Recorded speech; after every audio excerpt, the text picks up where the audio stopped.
Our number. G'day, Ryan. Oh, hey. Hi there. Thanks for holding on. Hey, I heard about the new budget coming in regarding clean power. Yes. I understand that there's probably going to be a clean coal plant somewhere in the mix there, right? Yeah.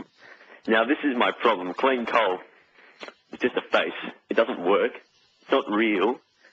That clean coal probably produces more pollutants than a coal plant itself. How do you know that? I know this because I know the issue. Now, do you want me to explain to you? Yeah, please. It's a pretty short process. Basically, clean coal involves capturing the carbon that comes off the coal and burying it. Yeah. Now, you have to dig the holes, move the carbon. It's expensive. It's insane. It's insanity. And especially because carbon is not a pollutant. Exactly. Unless it's in soot. Unless it's in soot, and then it is a pollutant. Yeah. But here's the problem. I mean, these billion-dollar plants, and when I enter the workforce, I'm going to be paying for this, for something that isn't going to work at all. It disgusts me, because this is inevitably my money, I think, that doesn't need to exist, and it's going to cost twice as much as a normal plant. They're planning for you to have a life of cold showers. Yeah. And I'm not joking. I can't. I plan to have a good future, and this rub the dud, as I call him, is... It's all smoke and mirrors. Yes, smoke and mirrors, thanks. How can a guy be popular who almost cries when he can't find a blow dryer in Afghanistan, who eats his own earwax when he's on television, and screams about the food on the plane? How could he... They must be comparing him to Genghis Khan or something. Which one would you rather have as Prime Minister? This guy. Well, it doesn't say much for a banker, does it, when they compare him with Turnbull, and people say, give us the man who eats his earwax. Unbelievable stuff. Am I hearing about privatising the energy industry? Well, that's what the state government, the Labor government, wants to do.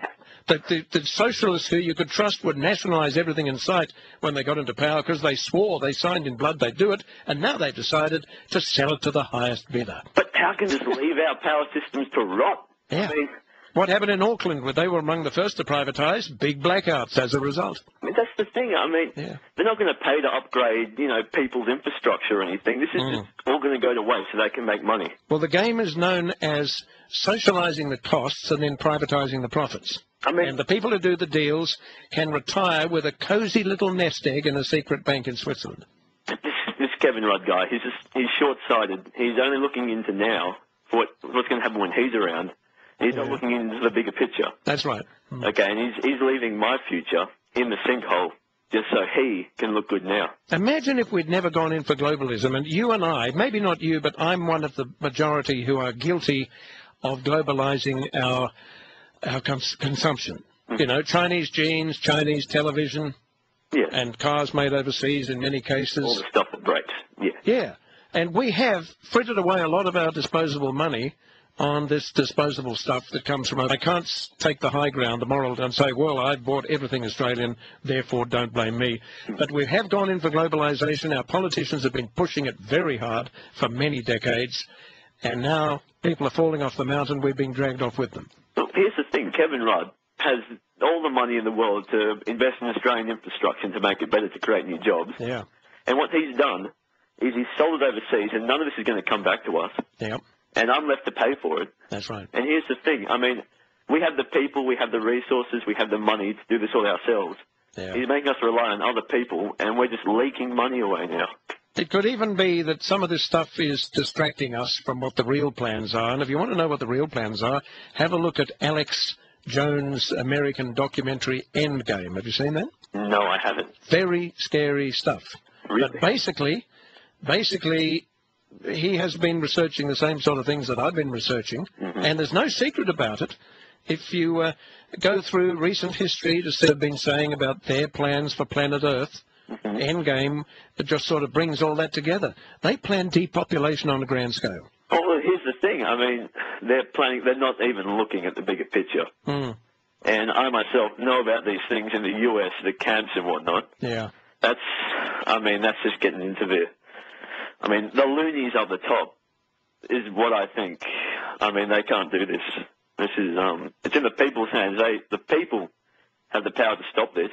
Well, the first people who will do something to stop... Have you read the Chinese Defence Minister, Chi Haotian, the last Defence Minister, what he had to say about the depopulation program? No, I haven't. He said, we're not going to let them do it to us. We're going to get them first. Oh, good on them. And they're sort of geeing up the people while they are building hundreds of underground cities right along their coast. They are geeing up the people to prepare for what he publicly says is the inevitable war. No, it's interesting. And the people who we blame are the Western leaders who said, guess what, we plan to kill about 5 billion people. And the Chinese and the Indians hear this coming and they think, that means us. That means us, we better put a stop to it. You know, I've heard of some pretty interesting connections between swine flu and the government. I'm not going to explain them, but basically that thing is ready. If they wanted to, they could mix that with any virus they want. Oh, they could use smallpox if they wanted to use that. Easily. But they're not going to do it so easily. They don't want people just to know about it. They want to do it sneakily. I was going to run a little competition tonight to see how much our listeners knew about music. What would be the most appropriate song for that flu pandemic? Flu pandemic? Yeah. Whew. Wow, that's it. I believe I have the answer and I have it ready to roll. I'll play it later in the program, but I just wonder if anyone can get there first. We've got some CDs to give away to anyone who can guess the secret sound. I haven't played it yet because it's a secret, and it's a song, a bit of this flu epidemic. Do you think he personally is in on this whole thing? Do they ever let the presidents in on everything? Yeah, that's the thing, because the generals basically are in charge of all this. They've reduced the president's power to that of a figurehead like the Queen. It's more than a... I think it all So Bush Jr. probably wasn't right on the inside of all this stuff because he wasn't bright enough to handle it. Obama's bright enough, but he came from Chicago. He didn't come from the same background of skull and bones and all that nonsense that so many of the others got up to. But he'd signed up for socialism, whether he really was a socialist or not, or whether that was just a convenient plank. It's like Malcolm Turnbull tosses a coin. Which party will I join? Which party am I most likely to shine and which will suit me the best? Where do I have less competition at the moment kind of thing? Here's what I think about these people. They see it as a game to them. Yeah. And they're playing the game. And they're doing it well. And we need a referee to put them straight. Because some of them are breaking the rules. But there's no way to win this game. I mean, eventually they're going to get what's coming to them. And I hope they do. Would be nice to imagine. It would be nice to imagine, but here's my thing. I believe this all started back a long time ago in the Kennedy era, when he got clocked off.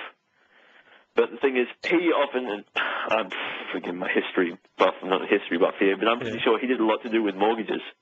Okay, and I believe that I don't remember that, but he did sign the Declaration of Interdependence. He set the globalism ball rolling back in 1961. He's allowed for the reckless spending that's going on today. And it's all leading up to now. And it's all just falling into place. And it's not good. So I can say it's not good. All right. Got to move on. Okay, thanks. Nice to talk to you, Ryan. It's 20 on 2GB. 131.